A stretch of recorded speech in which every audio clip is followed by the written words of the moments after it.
fighter jets and helicopters that don't fly, standard issue assault rifles that don't shoot straight, and shortages in ammunition, boots, and even underwear during a NATO mission in Lithuania. These are the headlines that the once feared German military are currently making. Not to mention the hundreds of millions of euros that went to consultants in an effort to clean up the army's mess, with very little to show for it. German high-ranking officials are raising their concerns, and so are NATO allies, where statements such as these are not uncommon.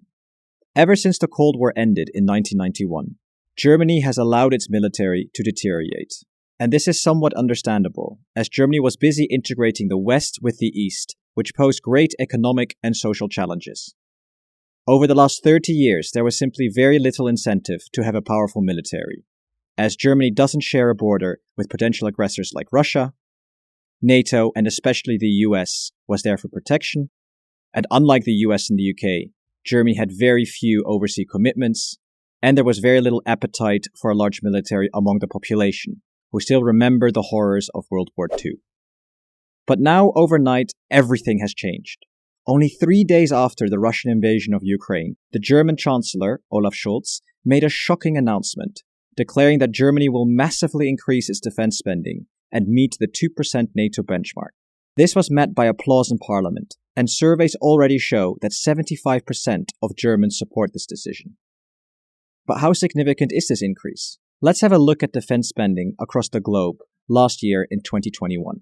As you can see, Germany spent $52.8 billion, sitting at 7th in the world ranking list, slightly ahead of France, but significantly behind the UK and Russia.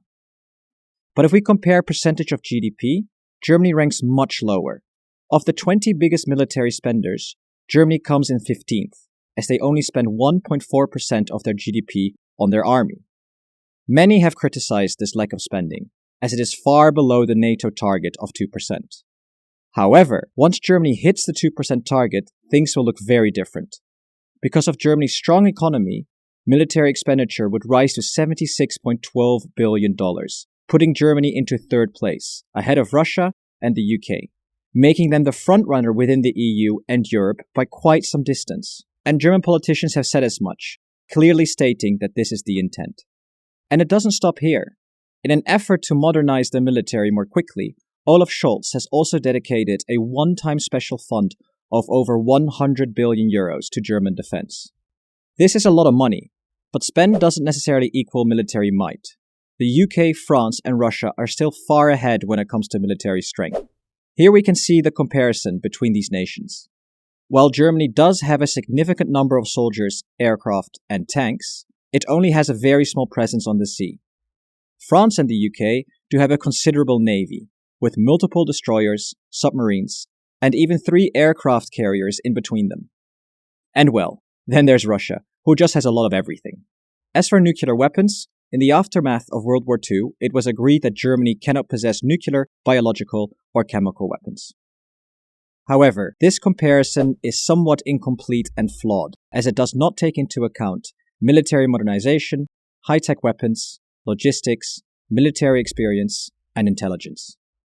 Whether Germany will become a military superpower also depends on how the money is spent. Scholz has already hinted at a high-level tech wish list, such as the F-35 fighter to replace older Tornado aircraft from the 1970s, the Future Combat Air System, which is developing together with France, heavy transport helicopters, modernization of air defense missile systems, armed drones, modern warships, etc. However, as mentioned at the start of the video, Germany still seems to be getting the basics wrong. Only around 40% of helicopters and 65% of tanks are operational. And it gets even worse. A recent German parliamentary report found that only 50% of major military hardware is working properly.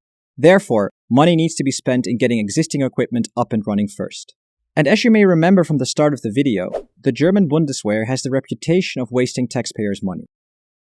So, will Germany become the new European superpower? Possibly, but not until Germany cleans up its current mess and invests the new budget wisely. But next to the world's superpowers, such as the US and China, even with Germany's new budget, it remains a small player, as it spends way too little. And this really raises the question, does an EU army make sense? Check out the videos below to see the reasons for and against an EU army. And if you enjoy the content, please subscribe and like the video. I'm a very new channel, and this will really help me grow.